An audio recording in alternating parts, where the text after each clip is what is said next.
jedna voćka koja rijetko istođe uspjeva, kod mene, hvala Bogu, uspjelo. Ova voćka što se nalazi gore, vi što je podrpeto s ovim ovdje kolci, to je jabuka jedna od rijetkih jabuka koja iznosi, to more da njen plod iznosi preko 300-400 grama, to je veličine velike jabuke. Metko Lukiš, koji je jedan veliki stručnjaka koji se nalazi ovdje isto komšije moj, kad je vidio ovu voćku nije mogao da veruje. Recite mi sad, kakve su vegetacije prošla godina i ova? Da li su bile iste ili su bile Ne, sasvim... prošla godina je bila dosta vodna i slabo je plodova išlo. Što se tiče tih proizvodnje i voćki i ovo, ono sve zavisi od dva segmenta. Jedna je ta prirodni, jedna je pčela koja prenosi ta polen, jedna je prirodni faktor što se tiče vode i tako, dosta sunca, malo sunca i tako to. A svodi se sve na jednu stvar, to je koliko godišnje prskaš voćke. Ima prskanje, izlazi čak i do 20 puta. Ta plod poslije ne znam koliko je zdrav za ljude. Recite mi samo, koji su plodovi trenutni, recimo sad ova prva vegetacija koja bude došla na snazi,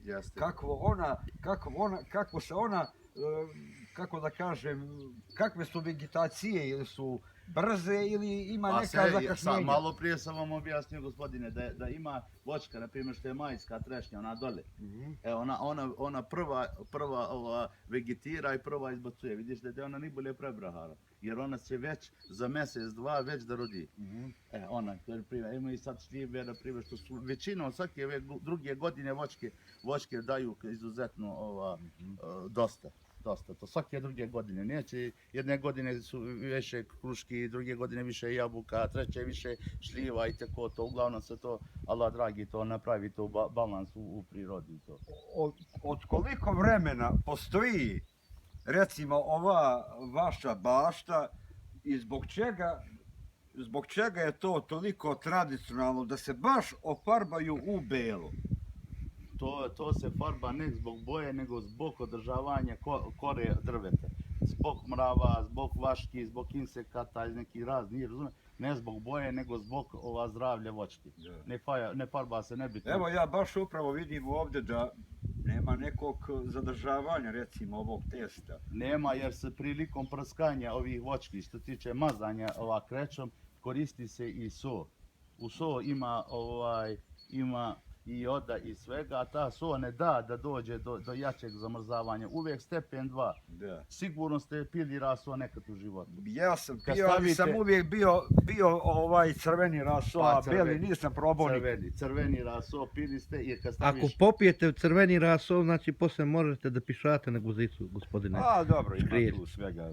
Hoću da ti objasnim ovo. Stavite, na primjer, 2 litra rasola i stavite 2 litra obične vode. Iznesete napolje.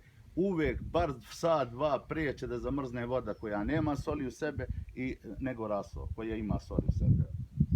Sad hoću, jer puno sam radoznao što se tiče ovog vašeg imanja. Sad mi reci, gdje se nalazi ovdje bunar? Da li je upravo onaj dole prvi?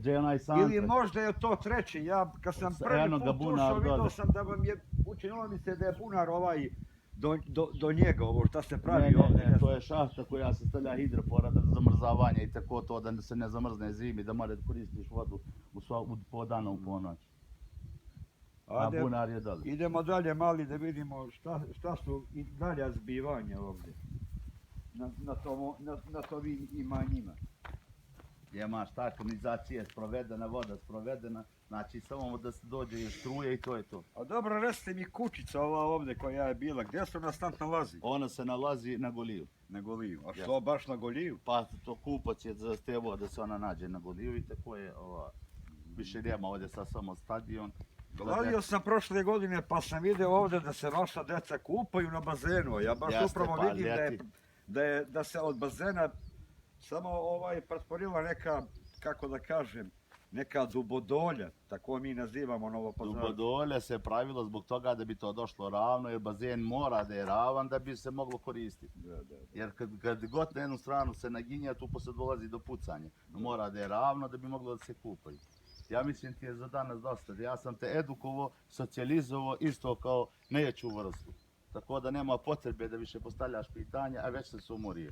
Završite sad za televiziju, ono kad ti što znam.